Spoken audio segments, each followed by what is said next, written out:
ಚಿತ್ರದುರ್ಗದಲ್ಲಿ ಕಾಂಗ್ರೆಸ್ ನ್ಯಾಯ ಸಂಕಲ್ಪ ಸಮಾವೇಶದಲ್ಲಿ ಕಾಂಗ್ರೆಸ್ ನಾಯಕಿ ಪ್ರಿಯಾಂಕಾ ಗಾಂಧಿ ಮಾತನಾಡುತ್ತಿದ್ದಾರೆ. ಬನ್ನಿ ನೋಡೋಣ. महंगाई की वजह से आप कमा नहीं पाते हैं. ರೈತರು ಎದುರಿಸ್ತಿರುವಂತಹ ಕಷ್ಟ, ಮೊದಲನೇ ಕಷ್ಟ ಕನಿಷ್ಠ ಬೆಂಬಲ ದರ ನಿಮ್ಮ ಬೆಳೆಗಳಿಗೆ ಸಿಗದೆ ಇರೋದು. ನಂತರ GST ಆಗ್ಬೋದು, ಪ್ರತಿ ಒಂದು ವಿಷಯದಲ್ಲೂ ರೈತರು ಬಹಳಷ್ಟು ಕಷ್ಟ ಪಡ್ತಾ ಇದ್ದಾರೆ. और इसके अलावा देश में एक अजीब सा सिलसिला शुरू हुआ है कि जो प्रधानमंत्री जी हैं और उनकी केंद्र की सरकार है वो देश की सारी संपत्ति कुछ गिने चुने लोगों को दे रही है. ಇಲ್ಲೊಂದು ವಿಚಿತ್ರವಾದ ಕೆಲಸ ನಡೀತಿದೆ. ಈ ಕೇಂದ್ರ ಸರ್ಕಾರದಲ್ಲಿ ಪ್ರಧಾನಮಂತ್ರಿಗಳೇನು ಏನ್ ಮಾಡ್ತಿದ್ದಾರೆ, ದೇಶದ ಎಲ್ಲ ಆಸ್ತಿನೂ ಅವರ ಸ್ನೇಹಿತರು ಯಾರು ಬಂಡವಾಳಶಾಹಿಗಳಾಗ್ತಿದ್ದಾರೆ ಅವ್ರಿಗೆ ಮಾರ್ತಾ ಇದ್ದಾರೆ.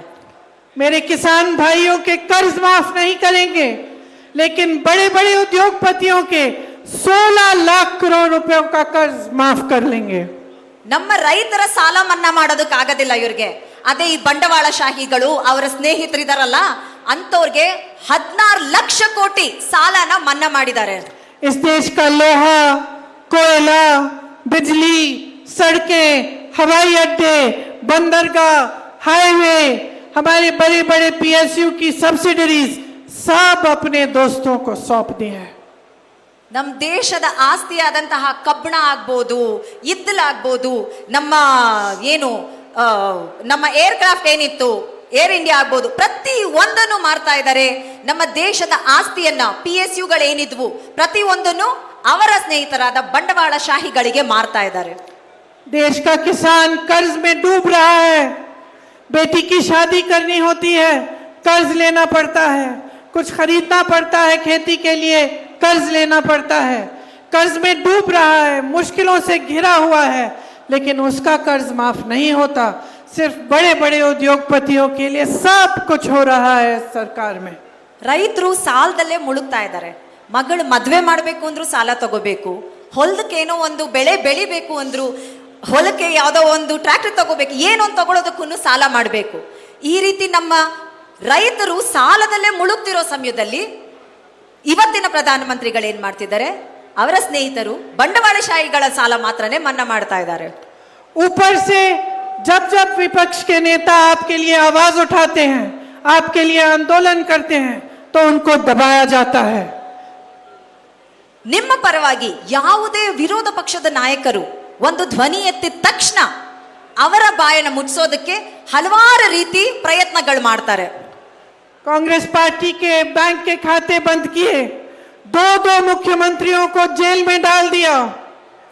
सब तमाम जितने भी विपक्ष के नेता हैं उन पे आरोप लगा कर, उन पे छापा मार कर, उन पे केस लगाकर उनको कमजोर करने की कोशिश की है. ನಮ್ಮ ಕಾಂಗ್ರೆಸ್ ಪಾರ್ಟಿಯ ಬ್ಯಾಂಕ್ ಅಕೌಂಟ್ ನ ಸೀಸ್ ಮಾಡ್ತಾರೆ. ಇಬ್ರು ಮುಖ್ಯಮಂತ್ರಿಗಳು, ವಿರೋಧ ಪಕ್ಷದ ಇಬ್ರು ಮುಖ್ಯಮಂತ್ರಿಗಳನ್ನ ಅರೆಸ್ಟ್ ಮಾಡ್ತಾರೆ. ಎಲ್ಲಾ ವಿರೋಧ ಪಕ್ಷದ ನಾಯಕರುಗಳ ಮೇಲೆ ಕೇಸ್ಗಳು ಹಾಕೋದು, ರೇಡ್ಗಳು ಮಾಡಿಸೋದು, ಈ ರೀತಿ ಮಾಡಿ ನಮ್ಮ ಧ್ವನಿಯನ್ನ, ನಿಮ್ಮ ಪರ ನಾವೆತ್ತುವಂತಹ ಧ್ವನಿಯನ್ನ ನಿಲ್ಲಿಸೋದಕ್ಕೆ ಪ್ರಯತ್ನ ಮಾಡ್ತಾ ಇದ್ದಾರೆ. और इस बीच प्रधानमंत्री मोदी जी एक स्कीम लाए, उसका नाम था इलेक्टोरल बॉन्ड्स. उसका मतलब था कि जो भी किसी भी राजनीतिक दल को चंदा देता है उसका नाम गुप्त रहना चाहिए. ಈ ಒಂದು ಸ್ಕೀಮ್ ಬಗ್ಗೆ ಎಲ್ಲ ಓದೇ ಇರ್ತೀರಿ ದಿನಪತ್ರಿಕೆಗಳಲ್ಲಿ. ಎಲೆಕ್ಟೋರಲ್ ಬಾಂಡ್ ಸ್ಕೀಮ್ ಅಂತ ಅಂದ್ರೆ ಜನ ಪಕ್ಷಗಳಿಗೆ, ರಾಜಕೀಯ ಪಕ್ಷಗಳಿಗೆ ಯಾವ ರೀತಿ ದುಡ್ಡನ್ನ ದಾನ ಮಾಡ್ತಿದ್ರು ಮುಂಚೆ, ಅದಕ್ಕೆ ಒಂದು ಸ್ಕೀಮ್ ತರ್ತಾರೆ. ಆದ್ರೆ ಈ ಸ್ಕೀಮ್ ಪ್ರಕಾರ ಏನು, ಈ ಒಂದು ದಾನ ಮಾಡಿದವರ ಹೆಸರುಗಳು ಮಾತ್ರ ಯಾರಿಗೂ ತಿಳಿಯೋದಿಲ್ಲ, ಸೀಕ್ರೆಟ್ ಆಗಿ ಮೇಂಟೈನ್ ಮಾಡಿದ್ರು. सुप्रीम कोर्ट ने कहा कि यह स्कीम गलत है, इससे भ्रष्टाचार बढ़ेगा और जो सूची है जिसने चंदा दिया है उसका नाम बाहर निकालो. ಅವಾಗ ನಮ್ಮ ದೇಶದ ಸುಪ್ರೀಂ ಕೋರ್ಟ್ ಬಂದು ಹೇಳುತ್ತೆ, ಈ ಒಂದು ಸ್ಕೀಮ್ ಅಲ್ಲಿ ಏನೋ ತಪ್ಪಾಗ್ತಿದೆ, ಈ ರೀತಿ ಮುಚ್ಚಿಡೋ ಹಾಗಿಲ್ಲ, ಯಾರು ಎಷ್ಟು ಯಾವ ಪಕ್ಷಕ್ಕೆ ಕೊಟ್ಟಿದ್ದಾರೆ ಅದನ್ನ ತಂದು ಬಹಿರಂಗಪಡಿಸಿ ಅಂತ ನಮ್ಮ ಸುಪ್ರೀಂ ಕೋರ್ಟ್ ಹೇಳುತ್ತೆ. ನ್ಯೂಸ್ ಫಸ್ಟ್ ನಿರ್ಭೀತಿಯಿಂದ ನಿಮ್ಮ ಪರವಾಗಿ.